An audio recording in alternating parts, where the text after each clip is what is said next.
The woman you left behind is standing in this room, and she is the person everyone came here to meet." The words were spoken quietly, but they stopped the entire ballroom. For years, Jonathan Whitmore believed he had written the final chapter of Amara Bennett's story. He believed the divorce papers, the cold goodbye, and the new life he built with Victoria Hayes had erased everything they once shared. But tonight, under the crystal lights of one of New York's most exclusive charity galas, the woman he thought he had left behind walked through the doors, and suddenly nobody was looking at him anymore. Jonathan stood near the center of the room, dressed in a perfectly tailored black tuxedo, one hand resting confidently around Victoria's arm. Cameras flashed. Investors smiled. Business leaders shook his hand. This was exactly the image he wanted the world to see. Success. Power. A fresh beginning. Victoria leaned closer and smiled for the photographers.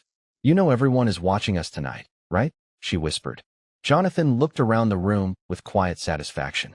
That's the point. For Jonathan, appearances were everything.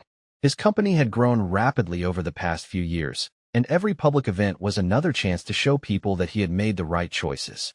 The right career, the right connections, the right woman beside him.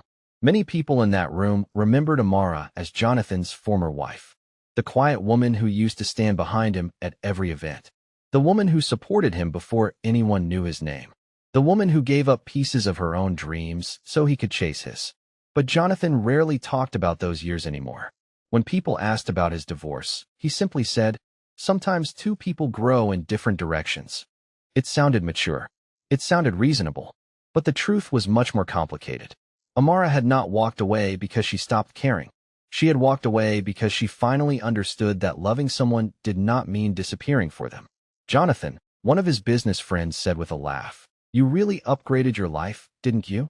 Jonathan smiled. He didn't correct him. He didn't need to. Because deep down, he believed the same thing. Then the ballroom doors opened. Not dramatically, not loudly, just enough for a few people near the entrance to turn their heads. Amara Bennett stepped inside. For a moment, Jonathan didn't recognize her. The woman he remembered always looked tired, always carried too much, always worried about everyone else before herself. But this woman walked with calm confidence. She wore a simple but elegant black gown, her posture steady, her expression peaceful. She wasn't trying to prove anything. And somehow, that made everyone notice her even more.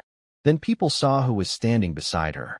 Alexander Reed, the CEO behind one of the fastest-growing technology companies in the country. The man whose name appeared on magazine covers and business headlines. Conversations slowed. Phones came out. Guests turned away from Jonathan and Victoria without even realizing it. Victoria's smile faded slightly. "Who is she with?" she asked. Jonathan didn't answer immediately. His eyes stayed fixed on Amara. Because for the first time in years, he saw something he had forgotten. Strength. Not anger. Not revenge. Strength. Alexander greeted the room calmly before turning to Amara. "Everyone, I want you to meet the person who helped shape the future of our company." The room went silent.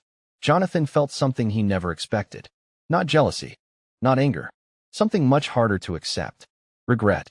Because the woman he thought needed him to become successful had become someone the world respected without him. And Jonathan still didn't know the biggest mistake he had made was not losing Amara. It was believing she was ever someone he could leave behind. 3 years earlier, before the cameras, before the expensive galas, before strangers whispered Amara Bennett's name with admiration, she was the woman standing quietly beside Jonathan Whitmore while he chased a dream that was never meant to be built alone. Back then, Jonathan was not the powerful businessman everyone saw tonight. He was a man with ambition, a small office, and more determination than resources.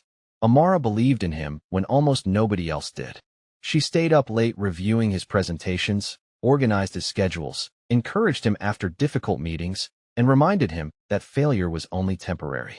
"One day, they are going to know your name," she told him during those uncertain years. Jonathan would smile and hold her hand. "Only because you believed in me first." For a while, those words felt real. They built a life together in a modest apartment outside the city. It was not glamorous, but it was theirs. They celebrated small victories, cooked simple dinners, and talked about the future they wanted to create.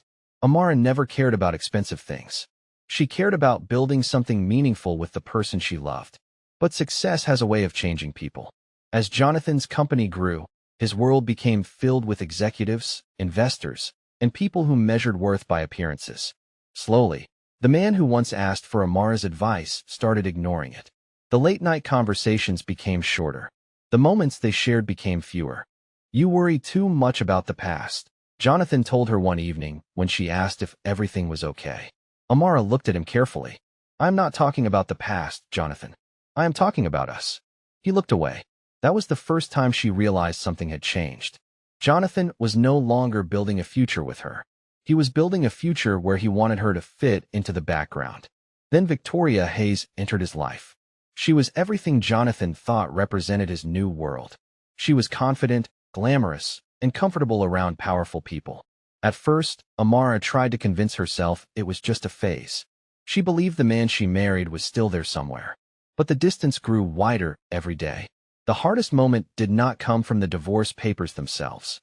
It came from the way Jonathan delivered them. There was no anger, no sadness, just a calm decision, like he was ending a business agreement. "I think we both know this is not working anymore," he said. Amara held the papers in her hands and searched his face, hoping to find the man who once promised they would face everything together. "Do you really believe leaving me is going to make your life better?" she asked softly. Jonathan paused for a moment. Then he answered, "I think I need a different future." Those words stayed with her long after he walked away. For weeks, Amara questioned herself. She wondered if she had lost her value, if she had given too much, if she had disappeared while trying to help someone else shine. But slowly, something inside her began to change. She stopped asking why Jonathan chose someone else. She started asking why she had forgotten to choose herself. And that question became the beginning of everything. Because the woman who entered that galley years later was not the woman Jonathan left behind. She was the woman Amara had always been waiting to become. After the divorce, Amara Bennett expected the hardest part would be losing Jonathan. She was wrong. The hardest part was realizing how much of herself she had lost while trying to keep someone else's dream alive.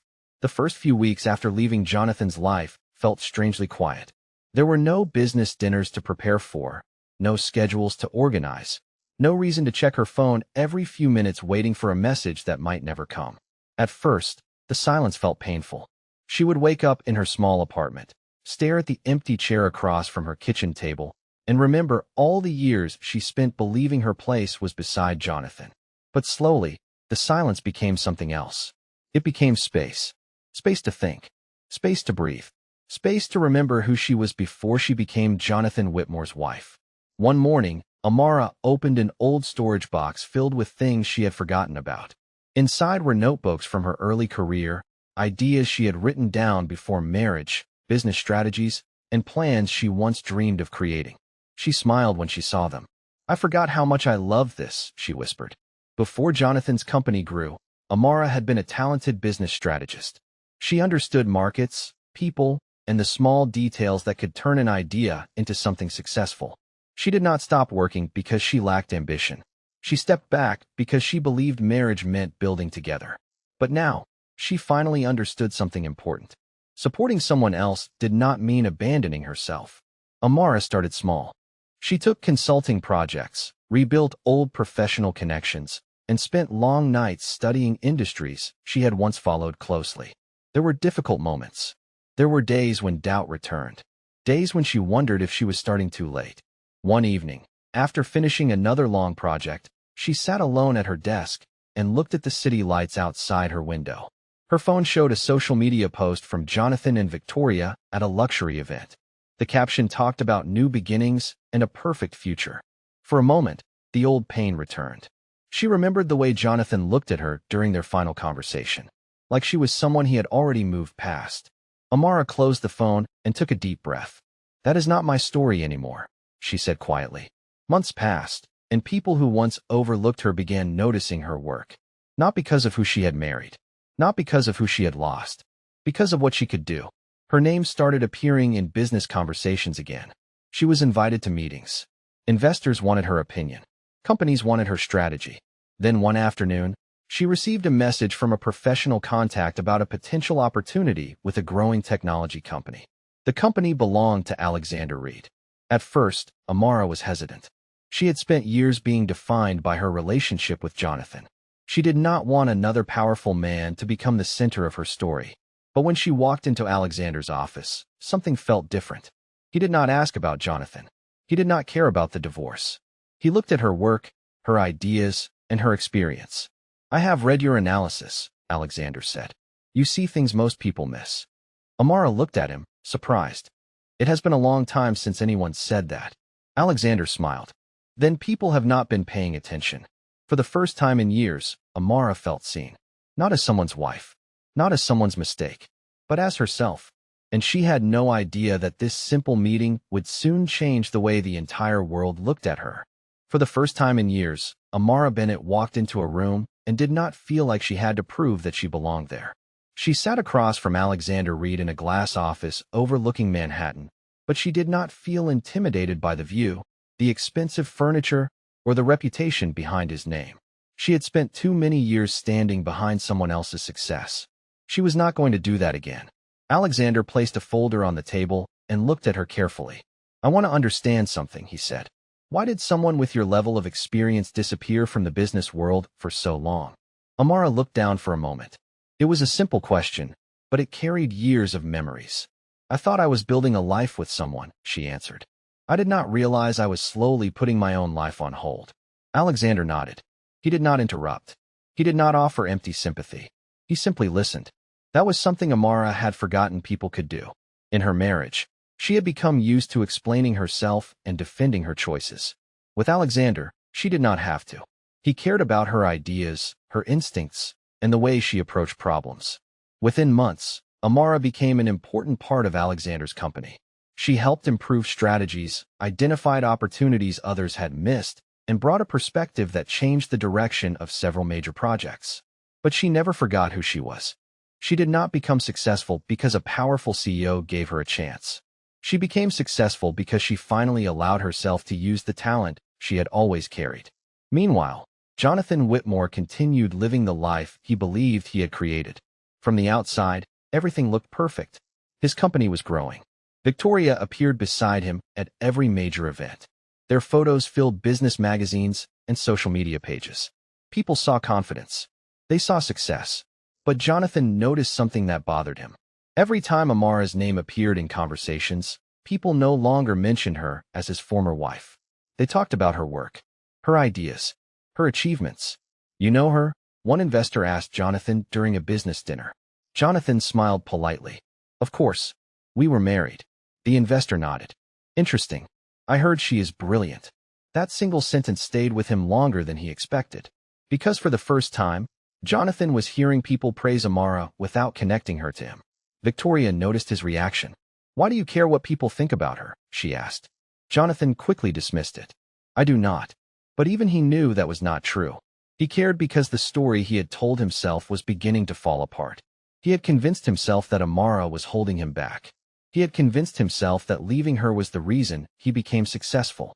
But now he was watching her succeed without him. And that was something he could not explain.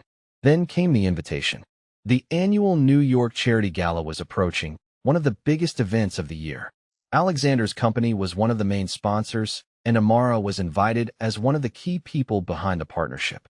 Jonathan's name was already on the guest list. Victoria was excited.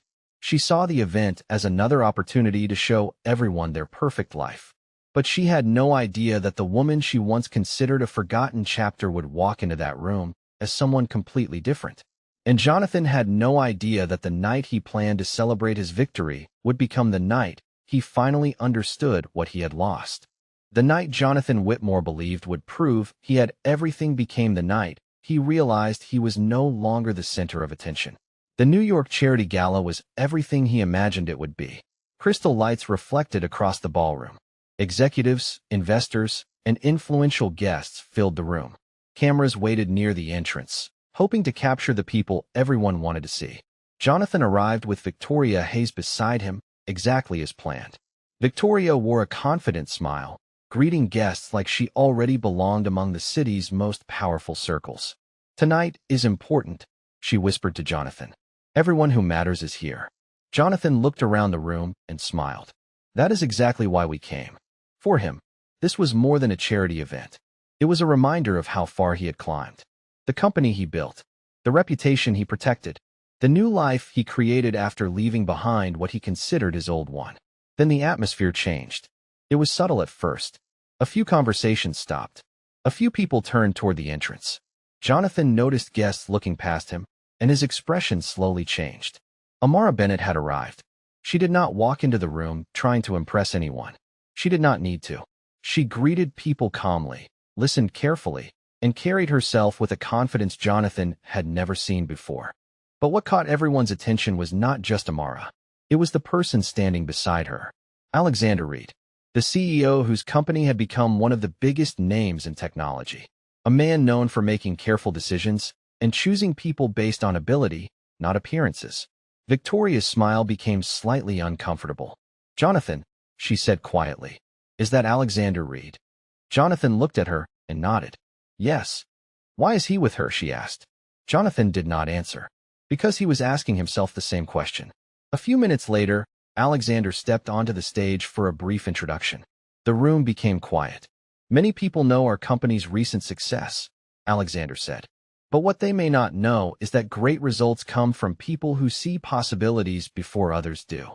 He turned toward Amara. "One of those people is Amara Bennett." The room applauded. Not because she was someone's former wife. Not because she was standing beside a powerful man. They applauded because she had earned that moment.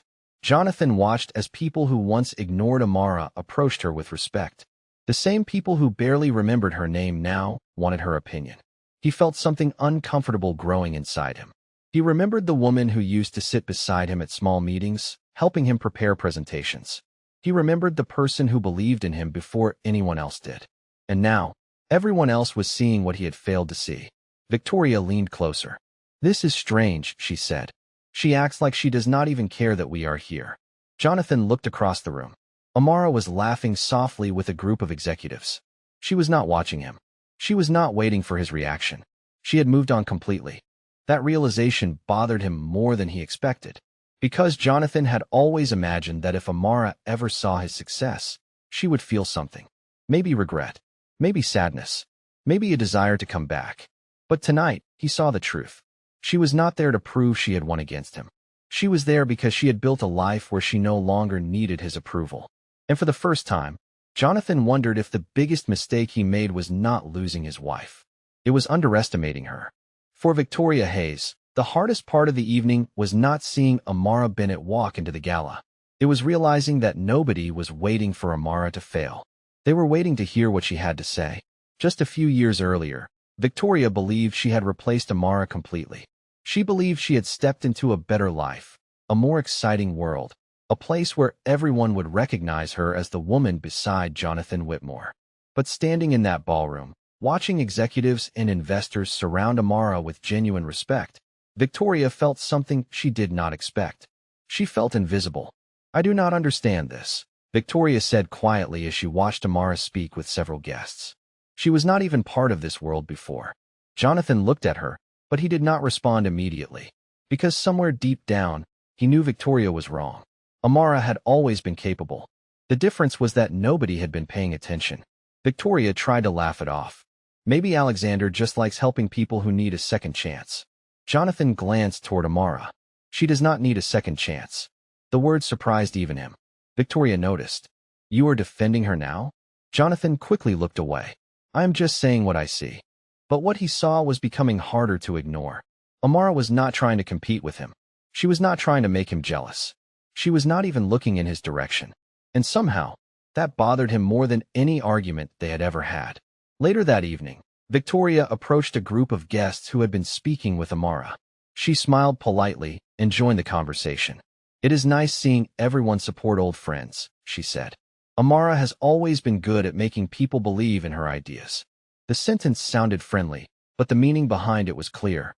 She wanted people to remember Amara as someone who had simply been lucky. One of the investors looked at Victoria calmly. "Actually, her ideas are exactly why we are interested in working with her." Victoria paused. "Of course. I just meant she has changed a lot." The investor smiled. "No, I think people are finally noticing what was already there." That answer stayed with Victoria. For the first time, She realized the story she had believed for years was not the story everyone else saw. Meanwhile, Amara stood near the balcony with Alexander, watching the city lights below. "You know everyone is talking about tonight," Alexander said. Amara smiled softly. "I did not come here for that." "I know," he replied. "That is why people noticed." Amara looked thoughtful. "A few years ago, I would have cared so much about proving something. I wanted Jonathan to realize what he lost." Alexander nodded. "And now?" She looked across the room. Jonathan was standing there, surrounded by people, but somehow looking more alone than ever. "Now I just want to keep moving forward." Alexander smiled. "That is the difference between revenge and growth." Amara did not need Jonathan to apologize in front of everyone. She did not need Victoria to admit she was wrong. The most powerful thing she had gained was something nobody could take from her again: peace. But Jonathan was not ready to accept that the woman he once dismissed had become someone completely out of his reach. As the gala continued, he made a decision. He walked away from Victoria for a moment and headed toward Amara. Not because he had a plan, not because he knew what to say, but because, for the first time in years, he needed answers from the person he once believed needed him. And he had no idea that conversation would force him to face the truth he had avoided for far too long. Jonathan Whitmore had faced difficult meetings, angry investors, and moments when his entire company was at risk. But nothing prepared him for the conversation he was about to have with Amara Bennett. Because this time, he was not walking toward a former employee, a business partner, or a competitor. He was walking toward the woman who knew him before the success, before the money, and before he started believing he was someone better than everyone around him. Amara stood near the balcony, looking over the city lights, when she heard his voice behind her. "Amara." She turned around slowly. For a moment, neither of them spoke. There were years between them, years of memories, disappointment, and things left unsaid. "Jonathan," she replied calmly. He looked different to her. Not physically. The same confident expression was there, the same carefully controlled posture. But something had changed. He seemed uncertain. "I did not expect to see you here like this," he said. Amara gave a small smile. "Like what?" Jonathan searched for the right words. "Happy." That answer surprised her. Because for so long, Jonathan had assumed she would always be defined by what happened between them. "I am happy," she said. "It took me a while, but I am." Jonathan looked down for a moment. "I know things did not end the way they should have." Amara stayed quiet. She knew this conversation was not about one sentence or one apology. It was about years of choices. "I made mistakes," he continued. "I thought I was making the right decisions for my future." Amara looked at him carefully. "Your future?" Jonathan paused. "Yes." She nodded slowly. "That was always the problem, Jonathan. You were building a future. I was trying to build a life." The words were quiet, but they hit harder than anger ever could. Jonathan looked away, because he knew she was right. He remembered the apartment they shared, the late nights when Amara encouraged him, the moments when she believed in him before anyone else did. He remembered promising her they would succeed together. Then he remembered the day he decided she no longer belonged in that picture. "I thought leaving was the only way forward," he admitted. Amara took a breath. "Maybe it was for you." She looked toward the ballroom, where people were still celebrating. "But for me, it was the moment I finally started moving forward."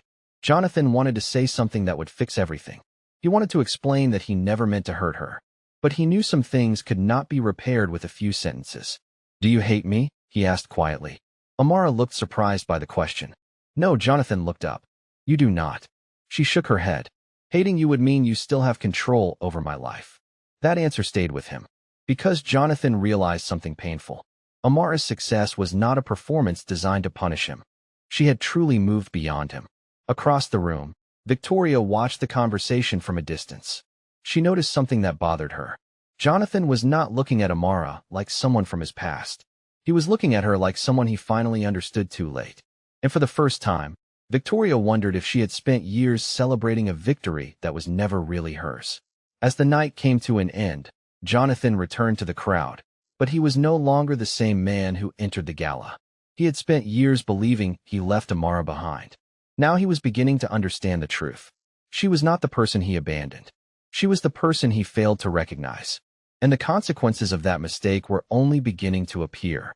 The morning after the gala, Jonathan Whitmore woke up expecting everything to feel normal. His apartment was still the same. The city skyline outside his window was still the same. His company was still standing. His name was still recognized. But something inside him had changed. For the first time in years, he could not convince himself that he had made the perfect choices. He sat at his desk, looking through reports from his company, but he kept thinking about one moment from the night before. Not when Amara walked into the room. Not when everyone noticed her. It was the way she looked at him during their conversation. There was no anger, no bitterness, no need to prove anything. She had simply accepted that their story was over. And somehow, that hurt more than if she had been angry. "You seem distracted," Victoria said as she entered the room. Jonathan looked up. "I am fine." Victoria crossed her arms. "No, you are not." Jonathan stayed quiet. She had known him long enough to notice when something bothered him. "This is about Amara, isn't it?" she asked. Jonathan immediately looked away. "It is not like that." Victoria laughed softly. "Then what is it like?" Jonathan did not have an answer. Because the truth was complicated. He was not thinking about Amara because he wanted to go back to the past. He was thinking about her because he finally understood how much he had misunderstood her. Meanwhile, Amara was focused on the future.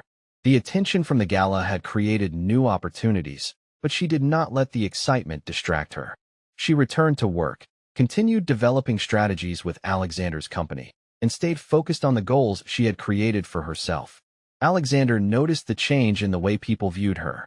"You know what is interesting?" he said during a meeting. "A year ago, people would introduce you by talking about who you were married to." Amara smiled slightly. "And now they introduce you by talking about what you built." Those words meant more to her than he realized. Because for years, she had felt like a supporting character in someone else's story. Now she was finally writing her own. But while Amara moved forward, Jonathan began facing problems he could no longer ignore. His company had been built on confidence and reputation. But reputation could change quickly. Some investors started asking questions about his leadership decisions. Some partners wanted more details about future plans. Nothing collapsed overnight. There was no dramatic moment. Just small signs that people were beginning to look at him differently. During a meeting, one investor asked, "Jonathan, have you considered bringing in a stronger strategic team?" The question was professional, but he felt the meaning behind it. Years ago, Amara had been the person who helped him see problems before they happened. He had dismissed her opinions because he believed success meant needing less help. Now he was realizing that success had never been about standing alone. That evening, Jonathan opened an old drawer in his office. Inside was a notebook Amara had given him years earlier. It contained notes from the early days of his company. Ideas, plans, reminders. On the first page, there was a sentence she had written. "The best leaders do not just chase success. They remember the people who helped them get there." Jonathan stared at those words for a long time. For years, he thought losing Amara was the price of becoming successful. But now he was beginning to understand something much harder. He had not lost her because she changed. He lost her because he stopped seeing her. And while he was finally recognizing her value, Amara had already built a life where she no longer needed him to recognize it. Months after the night that changed everything, Amara Bennett stood on a stage in front of hundreds of business leaders, not because of who she used to be, but because of who she had become. The event was a leadership conference in New York, and her name was displayed on a large screen behind her. Not as Jonathan Whitmore's former wife, not as someone's forgotten partner, simply as Amara Bennett, a woman who rebuilt her life after losing the one person she thought she needed. As she looked across the audience, she remembered the version of herself who once believed her story had ended the day Jonathan walked away. She remembered the woman who held divorce papers with shaking hands, wondering if she had failed. But now she understood something she could not see back then. Sometimes losing a person is not the end of your life. Sometimes it is the moment you finally return to yourself. After the event, Amara stepped outside and found Jonathan waiting nearby. He looked different, not because of his clothes or his appearance, because the confidence he once carried so easily had been replaced by something more honest. "Can we talk for a minute?" he asked. Amara studied his face before answering. "Okay." They stood outside the building, away from the crowd and the attention. For once, there was no competition between them, no image to protect, no audience to impress. Jonathan took a breath. "I owe you an apology." Amara remained quiet. "I spent years telling myself that I left because I needed a different life," he continued. "But the truth is, I stopped appreciating the person who was already there. Those words would have meant everything to the old Amara. The woman who waited for him to notice her sacrifices. The woman who hoped he would finally understand. But the woman standing there now was different. "Thank you for saying that," she replied. Jonathan looked surprised. "That is all." Amara smiled gently. "What else should there be?" He looked down. "I thought maybe you would be angry." "I was," she admitted. "For a long time. But carrying that anger only kept me connected to a part of my life I had already outgrown." Jonathan nodded slowly. He finally understood that forgiveness was not the same as returning. Some doors could close peacefully. "Are you happy?" he asked. Amara looked toward the city around them. The streets. The buildings. The life she created. "Yes," she said. "Not because everything happened the way I wanted, but because I learned I could still build something beautiful after everything changed." Jonathan accepted the answer quietly. There was no dramatic argument. No public humiliation. No final victory speech. Because the greatest change had already happened. Amara no longer needed Jonathan to regret losing her. She no longer needed Victoria to admit she was wrong. She no longer needed anyone else to confirm her worth. Her life had become proof enough. As Jonathan walked away, he looked back one final time. He saw the woman he once underestimated standing with confidence, surrounded by people who respected her, but more importantly, respecting herself. And that was the lesson he would carry forever. The people we overlook today may be the ones we spend our lives wishing we had valued sooner. Because sometimes the greatest revenge is not making someone suffer. It is becoming someone they can no longer reach. Amara Bennett did not win because she found someone more powerful to stand beside her. She won because she finally learned to stand beside herself.